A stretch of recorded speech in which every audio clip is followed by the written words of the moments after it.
Welcome back students to learn again. In the previous part we saw that Anup was particularly interested in Great Indian Bustard and wanted to know more about it. His teacher helped him to get appointment with Miss Paul, who is a wildlife researcher.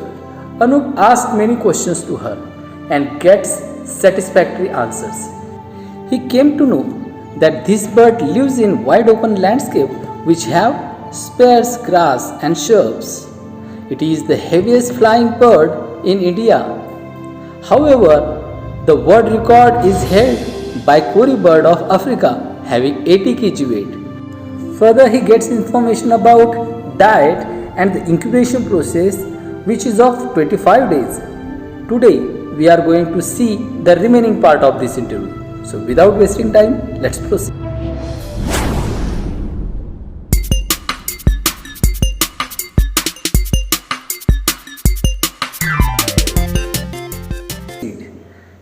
Anup says, this bird is quite different from the other birds that we see or read about. Where can we see it? Miss Paul answered, alas, it is not so easy to spot one. There are only 150 birds left in India.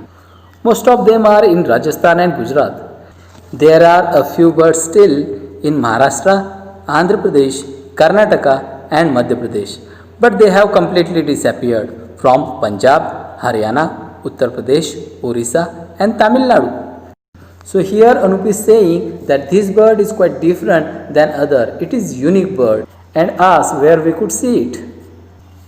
Miss Paul replies that it is not easy to spot as only 150 birds left in our country. See students, throughout India only 150 birds. Isn't it a wake-up call for the humanity to save them? They are in danger.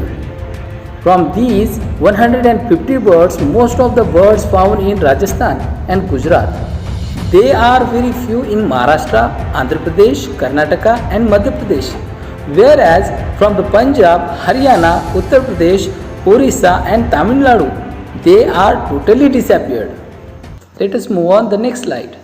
Indeed, I read that it is in great danger. Something about being critically endangered.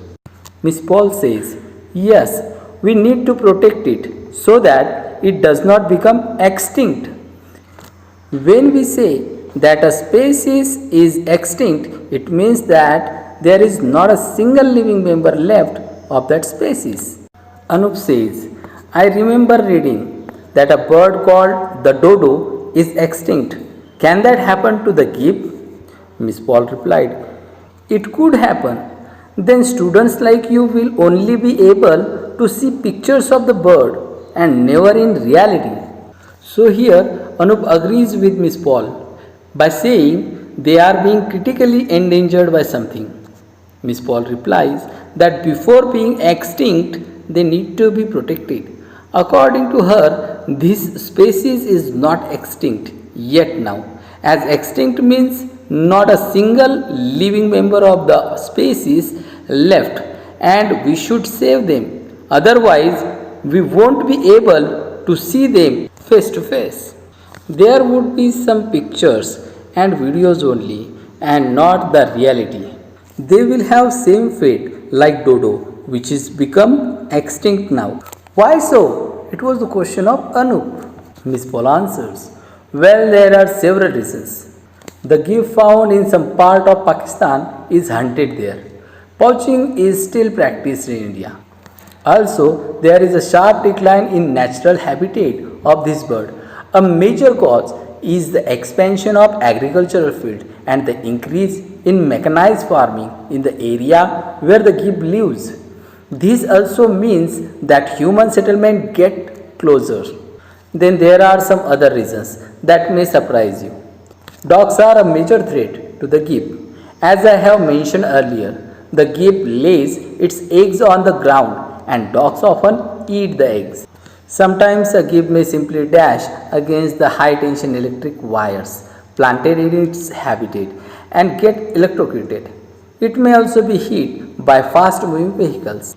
So when Miss Paul expresses her fear for gib, that it will become only part of the book and will have same fate like dodo bird, which is already extincted.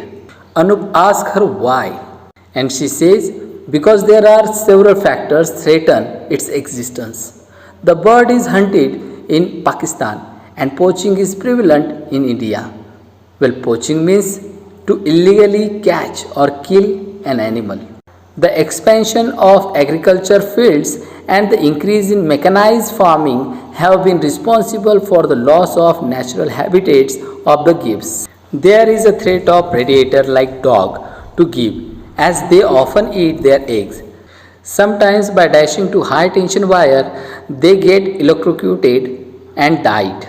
Apart from this, these birds are also hit by fast moving vehicles. So due to all these reasons, they may be extincted and will disappear. Anup says, is anything being done to protect the gibb from these threats? Miss Paul answered, protecting any species requires joint efforts by research institutes, scientific organizations, government departments, and NGOs. Research helps to understand the issues. Scientists help to look at the possible ways to address the issues, while the government can help by setting aside funds and making suitable law as well as ensuring their implementation. NGOs can create awareness and support conservation efforts. So by understanding the threat to gibb, Anup asked Ms. Paul whether they have any way to protect gibb from these threats, and Ms. Paul replied, there are some ways to protect them, but they require joint efforts of research institutes, scientist organizations, government, and some NGOs. According to her, there would be some researches on these issues to understand the problems. Then scientists can find out some possible ways and government should grant the fund for this process, and making suitable law and implementation is important. Apart from this, NGOs can also support conservation by creating awareness.